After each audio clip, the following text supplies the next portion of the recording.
Sekali lagi tepuk tangan untuk motivator nasional kita, Pak Andri Wangso. Luar biasa ya. Ya, jadi berikan kesempatan kepada Pak Andri untuk menyampaikan materinya. Setelah itu kita makan siang dan akan ada sesi tanya jawab. Silakan. Terima kasih. Tepuk tangan dulu buat Mr. Po. Yang saya muliakan Bante Utamo Mahatera, Pak Selamet, para rohaniwan yang hadir saya lihat di sana, para tokoh masyarakat, dan seluruhnya para hadirin semuanya. Selamat pagi. Apa kabar? Luar biasa. Saya mau nulis dulu, ada pen besar? Ya. Kalau tadi Bante tidak boleh keras bicara, rohaniwan. Jadi saya sebagai motivator boleh sedikit lebih keras karena ini duniawi. Tapi berikan tepuk tangan dulu buat Bante. Tema hari ini adalah hidup sukses dengan Dhamma. Mau sukses buat saya, kalau mengambil poin dari ajaran Dhamma, wirya, semangat.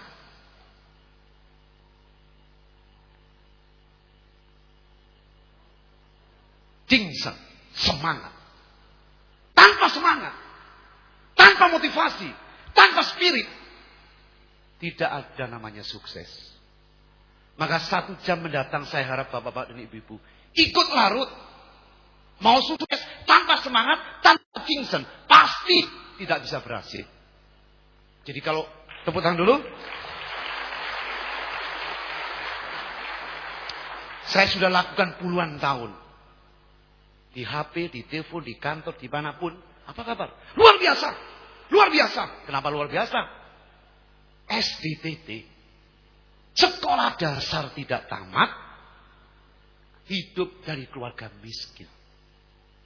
Tanpa semangat. Tanpa motivasi. Tidak ada hari ini. Maka ajaran Dhamma jelas. Wirya. Semangat. Tanpa semangat tidak ada semua teori. Seperti Bante tadi bilang, tanpa bergerak, tanpa dinyatakan, tanpa dilakukan, nol. Maka saya juga mengharapkan dalam 1500 ini ada satu getaran, keluar biasaan. Jika saya tanya apa kabar, luar biasa, bukan luar biasa. Apa kabar? Baru 20%. Baru 20% benar. Saya pecah aja kelompok A, kelompok B. Kelompok Pak David sama kelompok yang mulia Bante. Nah, sekarang kelompok Pak David dulu. Apa kabar? Baru 40% tetap nggak pecah. Sudah keras. Dihina loh.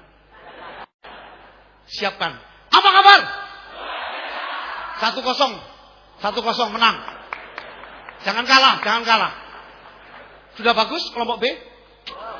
Bante dihina Bante. Sudah kalah masih menghina. Inilah yang bojengli ini.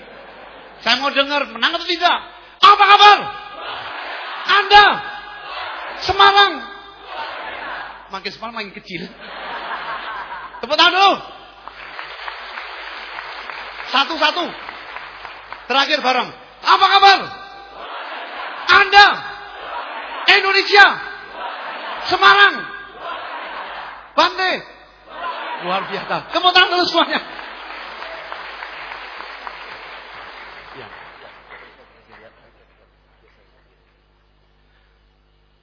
Hidup sukses.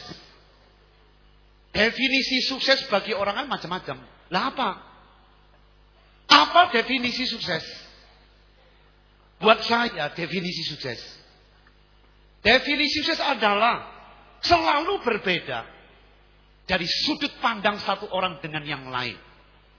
Dan selalu berubah dari waktu ke waktu seiring dengan pertumbuhan kondisi, status, pengertian, mentalitas, kedewasaan, serta usia bagi setiap individu. Jadi buat saya, jika saya bisa membagikan semangat kepada seluruh anak bangsa, dan mental mereka bisa bangkit, sehingga Indonesia bisa bangkit, itu tujuan saya. Itulah sukses buat saya.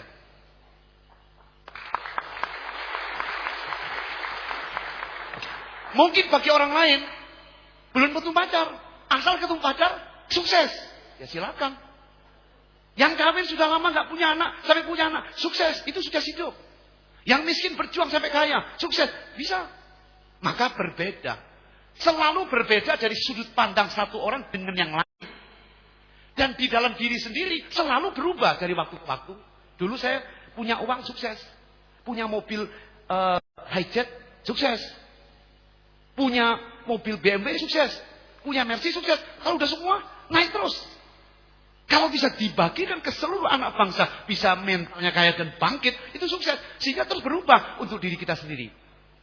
Maka berangkat dari sini, Bapak dan Ibu, kembali ke masing-masing siapa Anda, kembalikan semua target dan arah sukses, definisi sukses. Kembali ke Dharma tadi, Bante Den juga bilang, kebenaran, kasunyatan. Ajaran Dharma begitu luas, begitu kuno, tapi begitu baru. Lama sekali, tapi selalu baru. Saya mengambil dasar saja. Tidak mampu mengikuti Bante. Jadi yang dasar saja saya. Ada 4 poin yang bisa ambil dari ajaran Dhamma. 4 ajaran inilah. Pertama, tentang hukum sebab akibat. Paticca samuppada. 2, hukum pikiran. Citta niyama dhamma. 3, hukum perubahan. Hukum anicca. 4, hukum moralitas atau sila. Saya kira yang saya paparkan di sini ada semua di ajaran agama Islam, agama Kristen, Hindu, kepercayaan dan lain sebagainya. Jadi ini sifatnya ajaran Dhamma adalah universal, apa adanya. Itu yang ada di bumi ini. Percaya atau tidak, mengerti atau tidak, kita tetap kena dampak 4 poin ini. Paticca samuppada, citta niyama dhamma, hukum anicca dan sila. Dari 4 poin ini saya akan bahas 1 saja. Tapi yang lain nanti berkolaborasi, ada kaitan. Saya akan bicara tentang hukum perubahan. Hukum perubahan. Di dalam bahasa Mandarin disebut tian. Perubahan. Hukum Dhamma, hukum alam. 5.000 tahun yang lalu sudah ditemukan. I Ching. Hukum perubahan. 5.000 tahun lalu sudah ada di bumi ini. Maka kalau kita sering dengar manajemen barat, change, di sini intinya. Maka hukum perubahan ini kapanpun. Seperti Sang Buddha mengatakan, aku lahir di dunia ini atau tidak. Hukum itu tetap ada. Sudah. Maka pemaparan saya sebagai duniawi. Ya pasti sudut pandang duniawi. Sudut pandang yang motivasi. Bagaimana mengupas tentang hukum perubahan ini. Karena kita selalu hidup dalam berubah. Berubah terus berubah. Yang tidak berubah adalah berubah itu sendiri. Nah sekarang bagaimana menggambarkan satu perubahan. Menggunakan kekuatan perubahan kita bisa maju. Bagaimana kita menghadapi perubahan politik. Perubahan hukum, perubahan ekonomi, perubahan kurs dolar, perubahan mental, perubahan sikap, itu berubah semua. Nah bagaimana? Menggunakan satu perubahan supaya kita bisa maju ke depan dengan sukses. Dan menghadapi perubahan kita sendiri bisa sukses. Saya kasih gambar, contoh, satu ilustrasi. Saya pakai, tolong, gambar ombak. Air ini selalu berubah. Bukan detik lagi. Tidak ada detik lagi, terus berubah.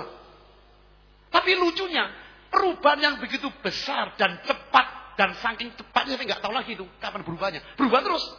Tapi kenapa ada orang ini bisa menguasai ombak? Tolong diklik. Kenapa seorang peselancar bisa menguasai ombak yang besar, dia di tengah-tengah tetap jalan? Ini tidak mudah. Ini ilmu hidup. Jadi sering saya katakan, kalau mereka bisa di tengah-tengah tetap seperti itu, membutuhkan ilmu, jiaozhen. Sedikit bahasa Mandarin dikit ya, bagi-bagi dikit. Jiaozhen, adjustment. Tetap di tengah, kontrol. Supaya ombak yang gede tetap bisa mengatasi sampai ke target depan. Dan ini tidak mudah. Sama seperti manusia hari ini. Bagaimana menghadapi perubahan tetap bisa sukses ke depan. Apapun perubahan di depan masih mantap. Kualitas manusia